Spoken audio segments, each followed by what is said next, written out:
doesn't know him, he's known for his ascending steep Rocky Mountains in the Idaho wilderness in search of Bigfoot sign. I was trying to find a way to break up the monotony of my videos and thought this might be a slightly different or viable departure. Some differences with this video and with Mr. Moffett's are that I will be shrinking down the distances to fit my capabilities, and this trek will also not be that terribly far into the wilderness. Some similarities would be that it will be a steeper ascent in rocky terrain. In addition, there will be no real trail. There will be some cool geology along the way. And this is a narrow canyon up this, you can see behind me. And my narrating in front of the camera will be a change. I have not done any of that hardly until this point. The elevation of the journey will begin here at 5,500 feet approximately, and it will ascend to an altitude of just over 9,000 feet at the crest of the mountain up there you can see.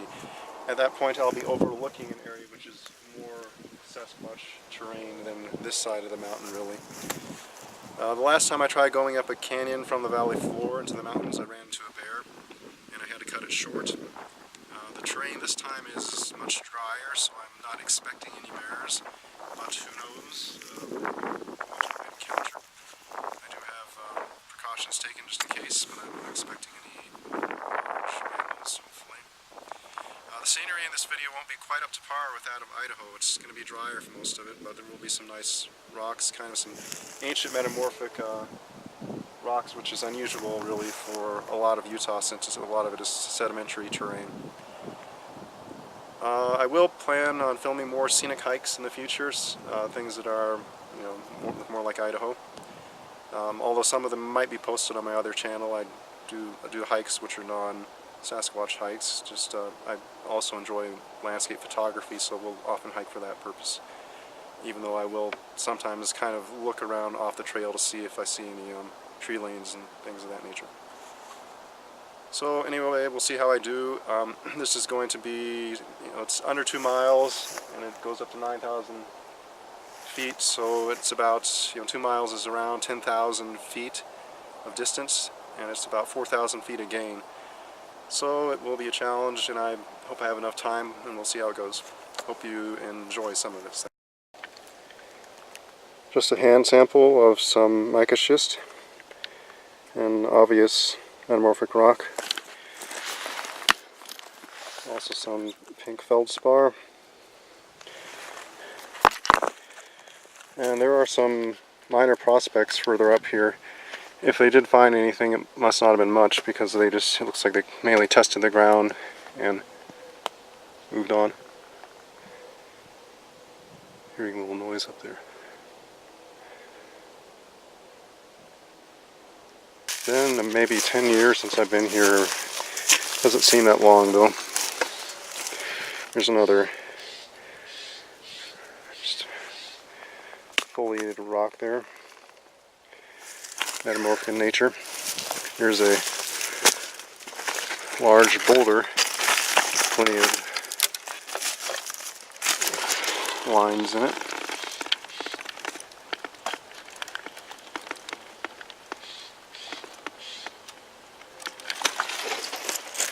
I don't remember all of this being here last time I was here, but it looks like this burned out.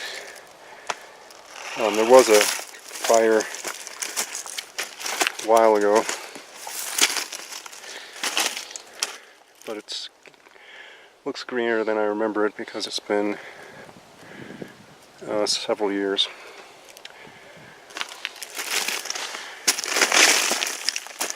A lot of pink rusty rock on the hillsides here.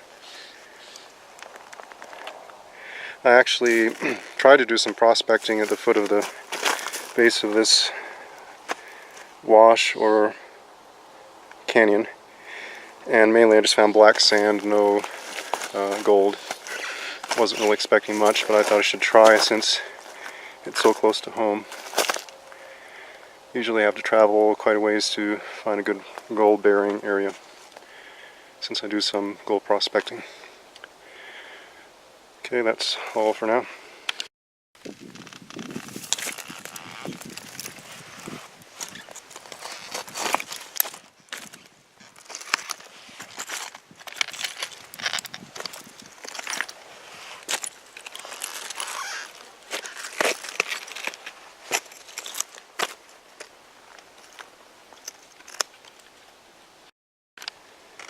So just a really quick synopsis of what I mean by metamorphic rock. So you have sedimentary rocks such as limestone, shale, things that are basically petrified mud or sand, those type of things. They have not undergone any real heat or pressure, just a lot of time, so they've turned solid. Then you have like what we have here, metamorphic rocks. They've undergone either heat or pressure within the Earth's interior, or often both, I would say. And then it kind of recrystallizes them, and you get these kind of folds as the Earth moves, and it's kind of in almost a flux, at least enough under pressure and heat to kind of bend itself without completely fracturing all the time. Here's another example here. Hopefully you can see the shadows are a little bit harsh. I believe this would be some gneiss, spelled G-N-E-I-S-S, I think. And then you just have this littered across the mountainside here.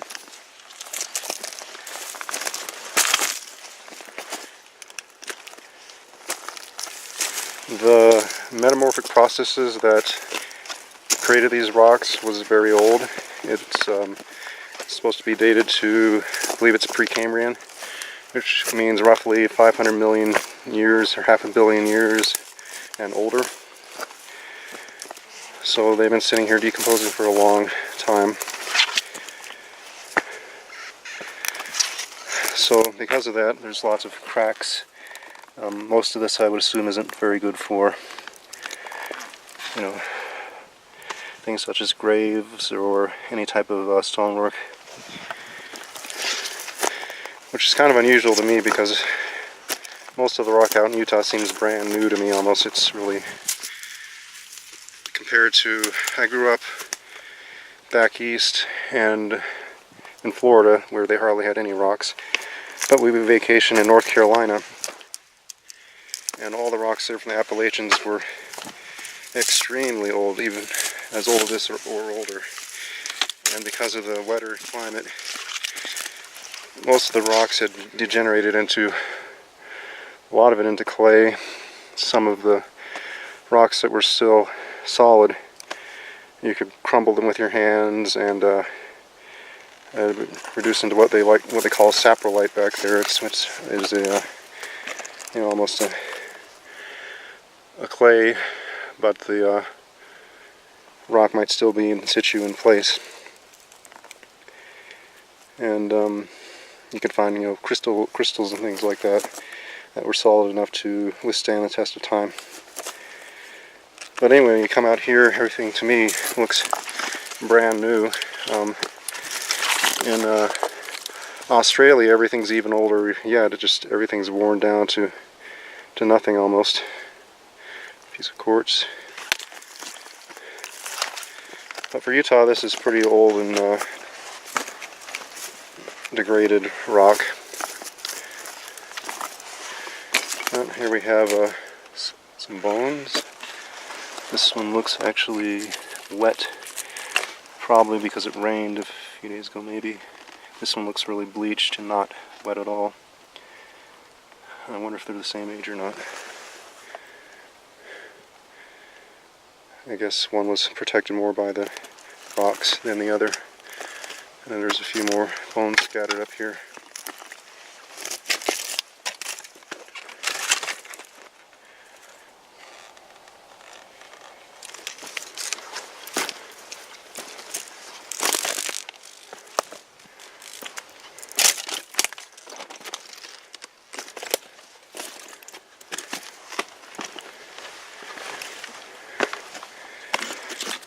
Here's a really decent example of banding.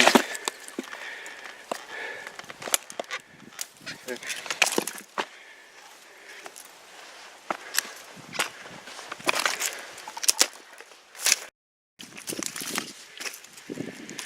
Here's an example of some rusty quartz. Miners usually like to see that, because it means iron, and iron potentially means gold or some type of metallic deposits. But probably not going to anything to be really finely disseminated. Not sure what this is. Is it goldenrod? I don't know what they call it out here. I guess these are little sunflowers.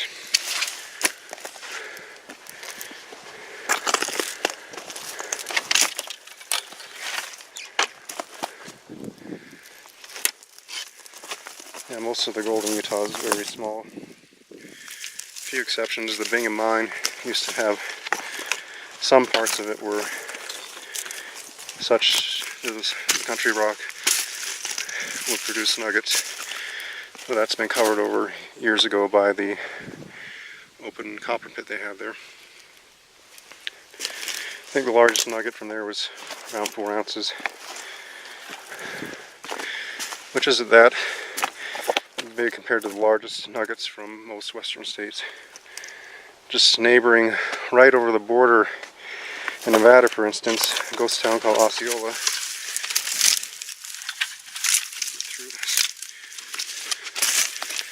Their biggest nugget was supposed to have been a pound, which is the largest nugget in Nevada.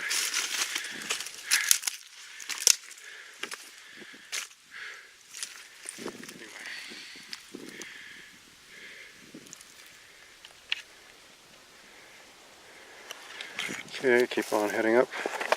Still have not gotten very far yet. There are a lot of bees right here.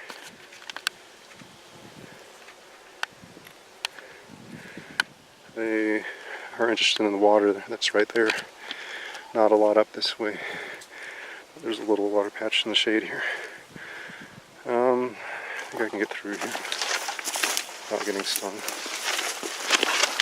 Just don't step in the water. I also like the flowers here.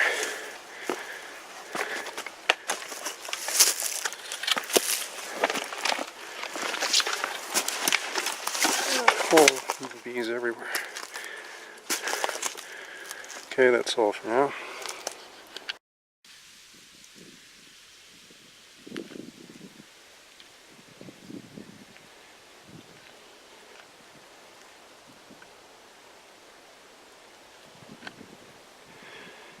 Lots of bees, wasps. I think most of them might be yellow jackets. So I'm not going to step there. I'm going to go up this way.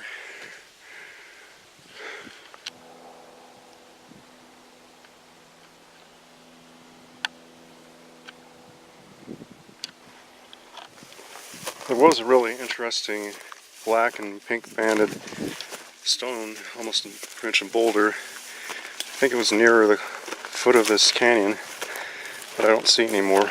Either I missed it, or someone hauled it off for decorative, managed to haul it off for decorative purposes. It's been taking quite a bit of work though to haul it off. So maybe it's just overgrown and I missed it. Don't know.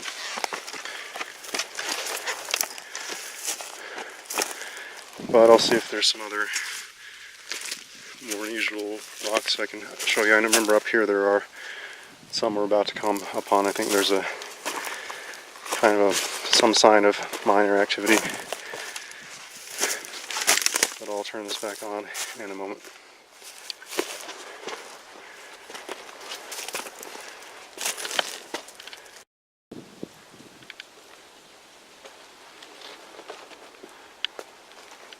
Well, I think the last time I was up here was near fall, and combined with season and that there had been a burn, I believe, up here, it was easier to get up here.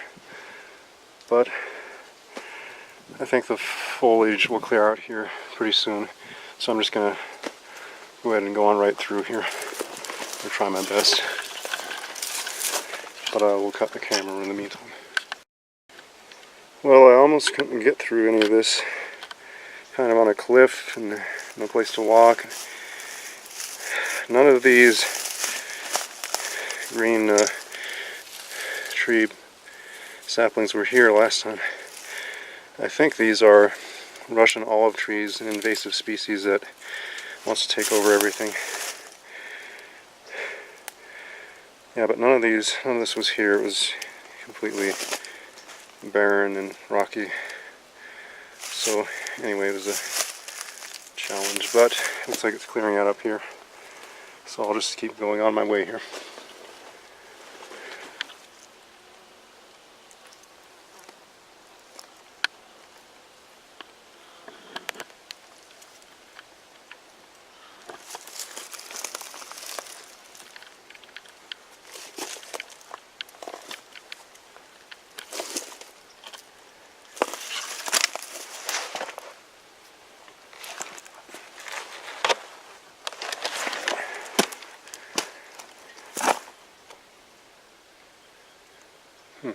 I heard a knock. It's weird.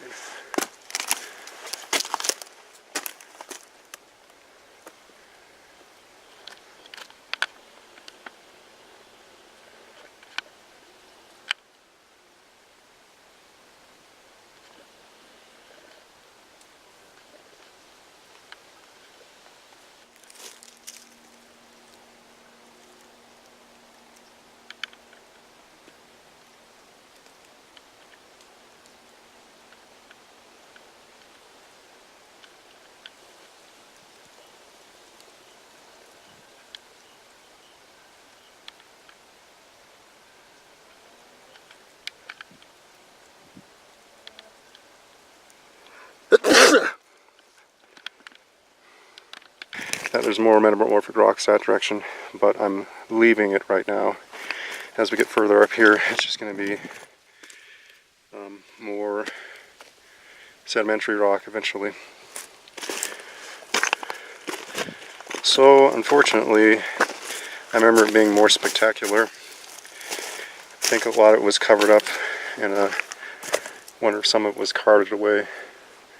But I think it's mainly just a time of season. There's too much greenery to see all the rocks as well. But well, we saw a few examples.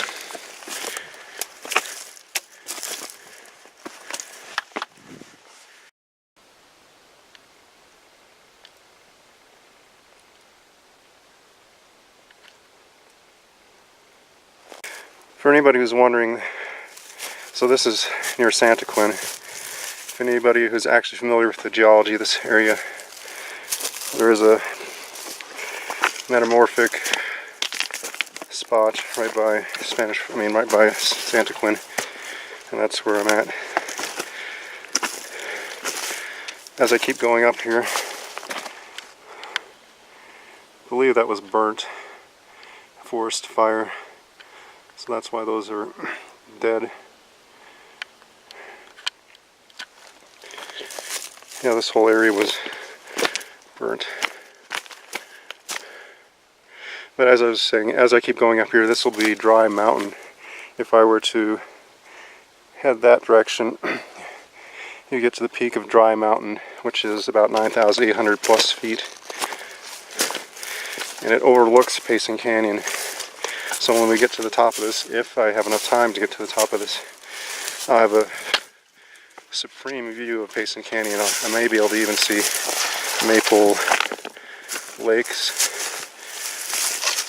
which on Google Maps, you know, it's overlooking that. I don't know how easy it will be to see everything because it's up pretty high too. But it's still at least 1,500 feet lower than the top of this. Anyway, just giving you some idea of where I'm situated in relation to what you might be familiar with.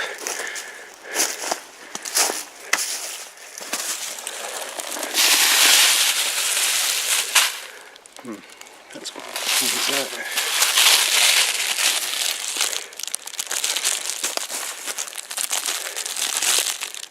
Disney Fairies, and it's blue. I guess Bigfoot likes that. I don't know if it's Bigfoot or not, but still not sure what it is. Oh, it actually was a Mylar balloon at one time. It's just so old. But you can see the interior is still aluminum foil looking, metallic. Well, yeah, this was a balloon. Oh, and it says happy birthday too. I don't know if you can read that. Sweet birthday wishes, Disney fairies. Ancient Mylar balloon. Uh-oh, Sasquatch has been here and he enjoys blue Disney fairy Mylar balloons. We crumpled it up and buried it there. And we have all of these wood things draping down.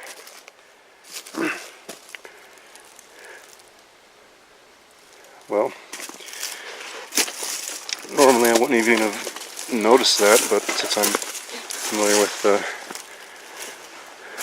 idea that Sasquatch likes Mylar balloons, I noticed it. Wow, look at all the tons of yellow jackets. I'll try to avoid getting stung. Look at that.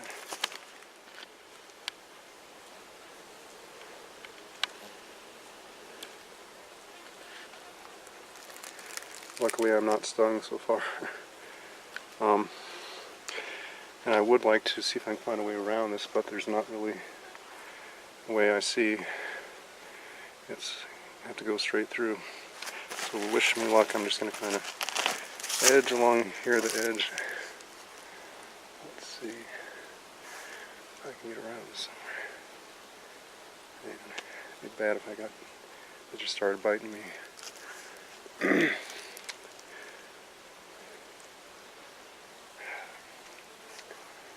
There's no real way around this, so I don't recommend doing this, but I'm not going to go in the water. I have DEET on, which I don't know if that even phases these guys, probably not.